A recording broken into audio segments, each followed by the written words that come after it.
के सरकारी स्कूल में आए हैं, उसका व्यवस्था देखने के लिए आए हैं। गांव के द्वारा प्राप्त जानकारी से हमें पता चला कि यहाँ पर जो शिक्षा संस्थान है वो शिक्षा संस्थान नहीं बना है, एक बाड़ा कहते हैं ना, या जैसे गांव में मुख्य रूप से घेर होते हैं जहाँ पर भैंसों को रखा जाता है या चारे की व्यवस्था को रखा जाता है।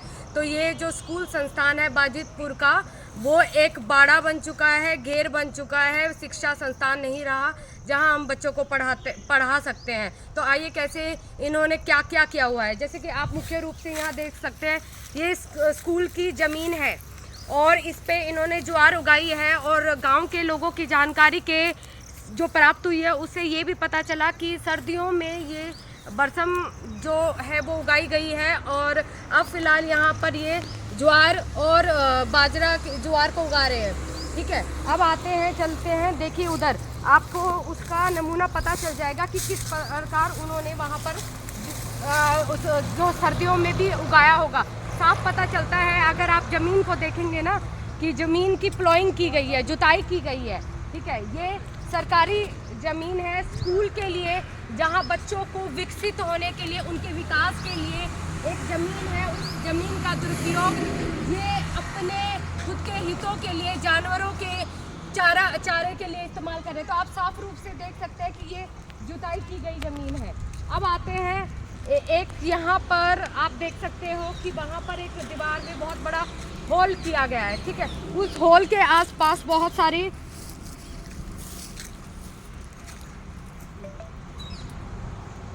अब आप आ सकते, देखिए रास्ता भी नहीं है वहाँ तक जाने का। मुझे खुद ये कठिनाई हो रही है कि अगर एक बच्चे को कहीं जाना है, बच्चे के विकास के लिए पढ़ाई के साथ साथ उसका खेल बहुत ज़रूरी है, तो यहाँ खेलने का तो कोई जगह ही नहीं है। मैं खुद चल भी नहीं पा रही हूँ, तो आप समझ सकते हो कि बच्चे के लिए वो कैसे खेलने जा सकता है।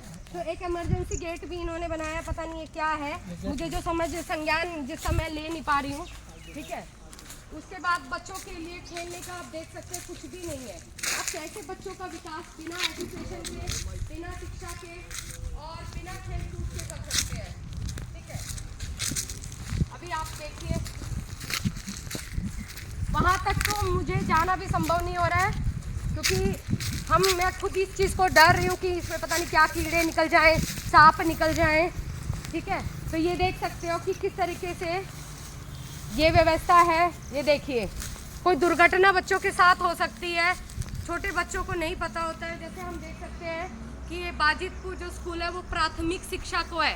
प्राथमिक शिक्षा जो है वो छोटे बच्चे ही होंगे, तो छोटे बच्चों के लिए अब आप ये देखो, ये भी जो झाड़ है इसमें सांप हो सकते हैं, कीड़े हो सकते हैं, बीमारियां हो सकती है। बच्चों को कैसे समझाएं? छोटे बच्चों को तो समझाना भी बड़ा मुश्किल है कि आप ऐसे मत जाए। अगर टीचर्स कहीं ध्यान भटक जाए तो यहाँ तो दुर्घटना होने में समय ही नहीं लगेगा। और अभी आप आइए, एक गेट है। ठीक है, ये गेट देखिए, ये गेट देखिए इधर, ये एक गेट इन्होंने कैसे कैसे यहाँ ये गेट है। और उसके बाद जो एक व्यक्तिगत जो दूसरे लोगों की प्राइवेट ज़मीन है, उस ज़मीन को मट्टी की खुदाई के कारण ये कम 20 फुट नीचे हो चुका है और छोटा बच्चा क्या गिर नहीं सकता। और उसकी अगर दुर्घटना, तो ये क्या व्यवस्था है, मतलब इसको तो